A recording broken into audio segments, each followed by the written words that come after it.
Bienvenue à Jambo News Channel, voici les sommaires de notre émission. Paul Kagame Iwe est lapidé par les combattants de Londres. Kinshasa donne raison aux combattants et accuse Paul Kagame d'avoir commandité l'attaque de ce lundi 20 novembre 2013 de la ville de Goma par le M23. Arrivé à Goma ce 23 mai 2013, Ban Ki-moon annonce que la brigade de l'ONU sera prête dans 1 à 2 mois.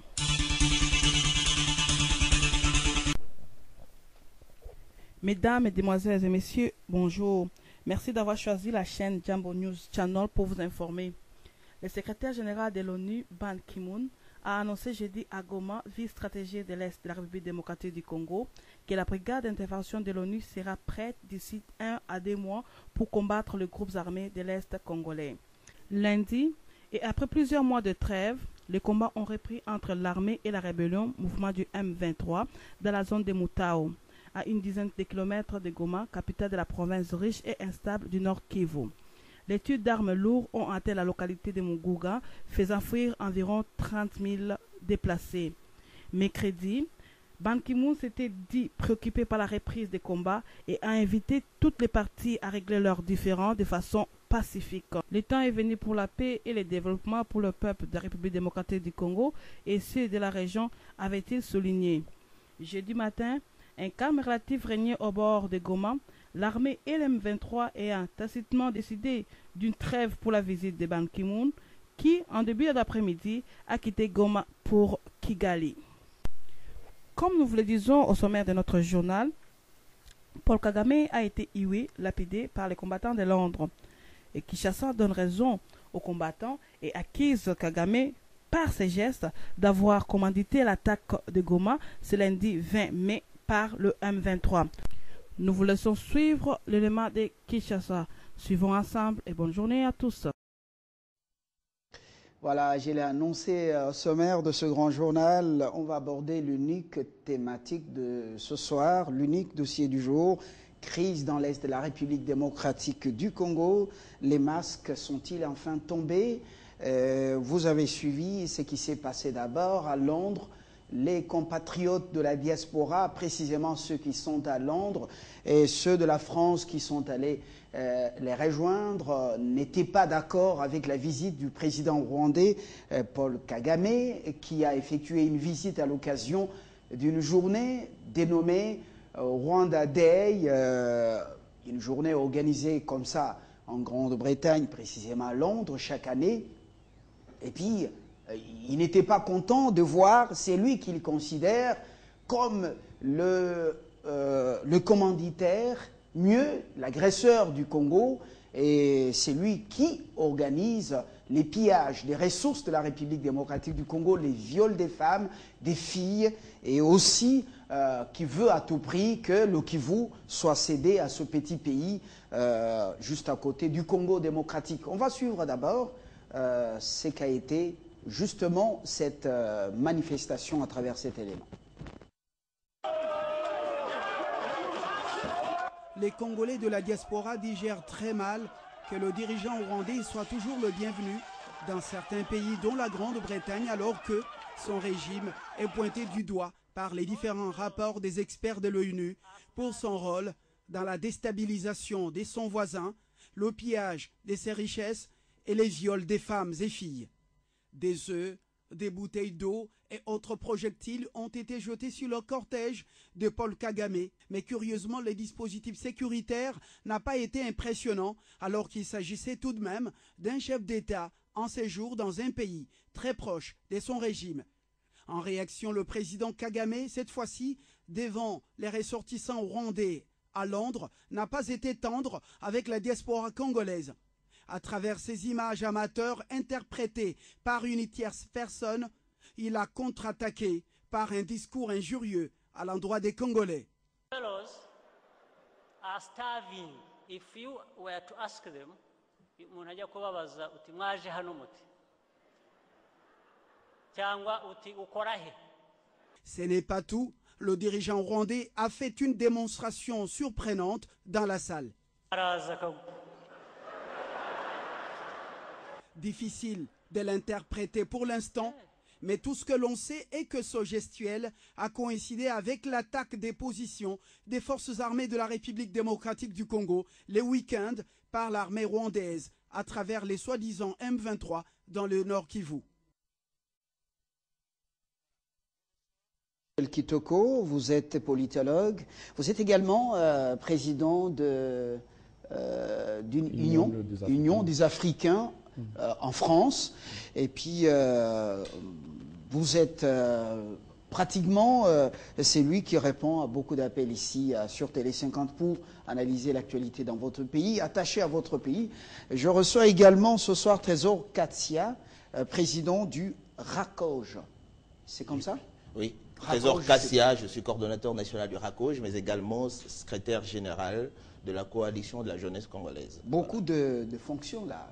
Non, une fonction qui en représente une autre. Voilà.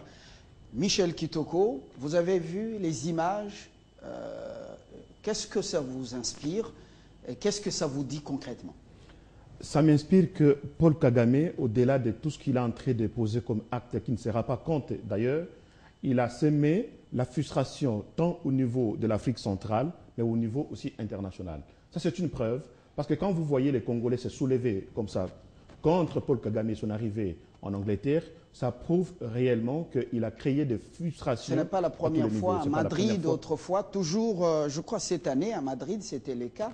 Ben justement, parce que la personne Paul Kagame est remise en cause par la plupart des gens, que ce soit des Rwandais, qui vivent à l'extérieur ou à l'intérieur de son propre pays, et que ce soit aussi des Congolais. Vous avez des preuves de ce que vous dites? Mais attendez, l'ensemble de pays, l'ensemble des ressortissants de l'Afrique centrale aujourd'hui en a marre de la politique de Paul Kagame. À ce titre, vous allez constater qu'aujourd'hui, ce que réclame l'ensemble de tous les citoyens aujourd'hui vivant dans les Grands Lacs, et nous devons saisir cette occasion aujourd'hui pour faire vraiment, pas pression comme tel, mais aussi rappeler à nos dirigeants ici que le moment est venu à ce qu'on puisse saisir l'arrivée de Ban Ki-moon qui va venir ici au Congo pour demander qu'on puisse aussi déclencher le dialogue inter-rwandais. C'est très important. Nous revenons au gestuel. Un dialogue inter-rwandais, pour quelles raisons?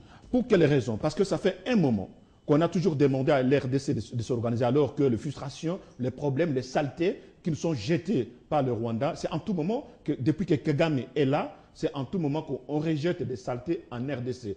Et en même temps, on demande aux Congolais de s'organiser au travers de forums, au travers de dialogues. Le dialogue, le Congo en a fait plusieurs dialogues. Nous avons fait la conférence nationale, bien sûr. Nous avons fait le dialogue en Sun City. Et il y a encore d'autres mécanismes de dialogue qui peuvent être mis en place. Il y a les concertations nationales en vue. Justement, la concertation nationale en vue, avec possibilité encore de nouveaux dialogues. Ça, la RDC a toujours accepté ces mécanismes de dialogue. Et là, j'en reviens que si pour une paix durable ici en Afrique centrale, il va falloir qu'il y ait le dialogue inter-rwandais. Que les frustrations entre le Rwandais se terminent. Parce que ça fait un moment qu'on nous a rejeté beaucoup de saletés ici en RDC et que nous acceptons comme tel. Que les réfugiés rwandais qui sont dans la frustration le plus atroce parce qu'il y a un certain Paul Kagame avec James Kabarebe à la tête de l'État au Rwanda et qui n'ont jamais prouvé au monde entier le mécanisme de la démocratie, ce qu'ils sont en train de faire est au-delà de ce qui est horrifié. Donc il faut demander absolument à la communauté internationale que je prends aujourd'hui en témoin sur le plateau de la télévision, qu'il y ait un dialogue inter-rwandais. Que les Hutus, les Tois et les autres, les Tutsis, se mettent autour d'une table là-bas chez eux, de façon à ce qu'on discute qui va rentrer au Rwanda et qui va rester en RDC. Est-ce que c'est ce que demandent les communautés rwandaises, Tutsis et Hutus en France et en Europe? Je vous rappelle aujourd'hui que moi, en tant que responsable de l'Union des Africains en France, dans les discours, il n'y a pas très longtemps, il y a une semaine, j'étais encore à Paris, on en a discuté avec les amis rwandais qui sont là-bas, qui ne sont pas d'accord avec le mécanisme qui est en train de se faire, avec la politique de Paul Kagame, la façon dont il est en train d'opposer les Congolais et les Rwandais. Ça, ils en ont marre. Et la plupart veulent aujourd'hui rentrer, la plupart des Rwandais veulent rentrer aujourd'hui au Rwanda, mais Paul Kagame, par sa politique dictatoriale, en empêche. Donc, il est important que la communauté internationale soit saisie pour qu'il y ait un dialogue inter-rwandais. Ban Ki-moon vient dans nos murs dans quelques heures. Je pense que c'est une occasion réelle, une occasion palpable. Notre pays, notamment les ministres des Affaires étrangères et les présidents de la République, doivent saisir l'occasion à Ban Ki-moon pour demander pour une paix durable en Afrique centrale. Il ne suffit pas qu'on dise les accords d'Addis Abeba. Ce qu'on nous a fait à l'accord d'Addis Abeba, vous allez organiser un dialogue au Congo, concertation entre... C'est une bonne chose. Mais pour une paix durable, il va falloir qu'il y ait un dialogue inter-rwandais. Que les Rwandais entre eux se mettent autour d'une table aujourd'hui pour se regarder en face et émerger. La plupart de nos amis qui sont les Tutsis, les Hutus, ainsi de suite, les Tois, qui sont là-bas au Rwanda, qui vivent dans la frustration de la dictature la plus atroce de Paul Kagame, veulent aujourd'hui en finir. Il faut inciter la communauté internationale à organiser le Rwanda, à se mettre autour d'une table pour discuter de leurs problèmes. De façon que les Rwandais qui sont ici, qui vivent dans la frustration, réfugiés, retournent au Rwanda. Voilà. Trésor Kassia, le gestuel du président rwandais, comment vous l'avez interprété? Est-il devenu comédien? Est-il devenu boxeur? Comment vous avez interprété le gestuel des biceps un gestuel qui est intervenu justement le week-end alors que les M23, les séduisants M23, attaquaient les positions des forces armées de la République? Bon, moi, la réaction, la gestuelle du président Kagame, effectivement, cela fait tout de suite penser à un comportement belliqueux. Ça veut dire le souci de régler des problèmes par les armes, par la force. Mais moi, c'est qu'en regardant le président Kagame, en voyant à la télévision ce qui s'est passé, cela me conforte de plus en plus dans l'idée que nous avons à la tête du pays des dirigeants qui ont la vision et qui, avec le temps, calmement, dans le silence, sans passion, arrivent avec le temps à convaincre l'ensemble, pas seulement de la communauté nationale, mais également la communauté internationale sur la réalité du problème du pays. En voyant les Congolais réagir de la sorte, on voit bien qu'évidemment, parce qu'il y a des gens de la diaspora, qu'il y a de plus en plus un consensus national et international sur le véritable problème qui se pose à l'est de notre pays. Et tout le monde maintenant s'accorde à constater que, effectivement, le Rwanda et le président Kagame sont à la base de notre problème. Mais maintenant, moi, ce qui m'intéresse particulièrement en tant que jeune Congolais, c'est de voir comment nos gouvernants, comment nos autorités gèrent ces problèmes. Moi, je suis de plus en plus impressionné par le calme, par la sérénité, par le pacifisme, si vous m'autorisez le terme, avec lequel les autorités du pays gèrent ce problème. Est-ce que cela suffit? Cela ne suffit pas, effectivement. Raison pour laquelle je suis arrivé ici. L'objectif principal de mon arrivée ici, d'avoir répondu à votre invitation, c'était de dire au nom de la jeunesse congolaise, de dire publiquement et officiellement merci au président de la République qui vient de mettre en place, par ordonnance présidentielle, le mécanisme de suivi des accords, de l'accord cadre d'Addis Abeba. Vous savez que dans ce document, il a été clairement stipulé qu'il fallait mettre en place un mécanisme national qui permettra de faire le suivi et l'évaluation de cet accord afin d'assurer justement la paix dans la partie est de notre pays. Mais le président de la République, dans ces documents, a reconnu pour l'une première fois, parce que vous le savez, nous sommes revenus ici souvent pour insister sur le leadership et la participation des jeunes à la vie publique qui doivent apporter leur contribution sur la manière dont le pays est en train d'évoluer. Et pour la première fois, le président de la République lui-même, dans cette ordonnance, vient de reconnaître la nécessité de la participation des jeunes en désignant clairement les organisations des jeunes comme membres du conseil consultatif de ces mécanismes de suivi. Je suis venu ici, au nom des jeunes Congolais, dire merci au président Joseph Kabila. Pour ne pas perdre de vue justement notre sujet de ce soir, les masques sont-ils réellement tombés avec ce que nous venons de voir? Est-ce que les vrais commanditaires, mais non, de la guerre de l'Est, les vrais commanditaires, je voulais dire, de la guerre de l'Est, sont-ils réellement connus ou ils passent encore inaperçus? Nous sommes dans un processus. Je l'avais dit tantôt. J'avais dit que maintenant, il se dégage de plus en plus un consensus au niveau international. Ça veut dire que les masques sont en train d'être tombés. Il y a encore d'autres révélations qui vont conforter cette vérité. Parce qu'en réalité, nous savons tous au niveau du pays que le problème du pays, c'est le président Kagame, c'est le Rwanda. Tout le monde le sait. Mais maintenant, avec le temps, les faits sont en train d'attester cette réalité, justement.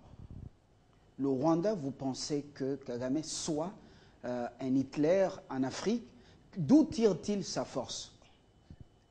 Écoutez, je pense que les efforts que la communauté nationale, les gouvernants de la République sont en train de fournir actuellement, c'est justement pour pouvoir apporter des réponses précises. Moi, je ne veux pas me livrer ici à des déclarations à l'aveuglette. Moi, je suis jeune Congolais, j'ai une réaction citoyenne. Je suis en train de soutenir les efforts des institutions du pays et dans le calme. Je pense que, je l'ai dit tantôt, nous sommes dans un processus qui vient de se déclencher et le temps va nous démontrer effectivement que ce que nous avons dit est déjà vrai. Michel Kitoko, le gestuel de Paul Kagame intervient au moment où les M23 attaquent les positions des forces gouvernementales, les FARDC. Est-ce que ça vous inspire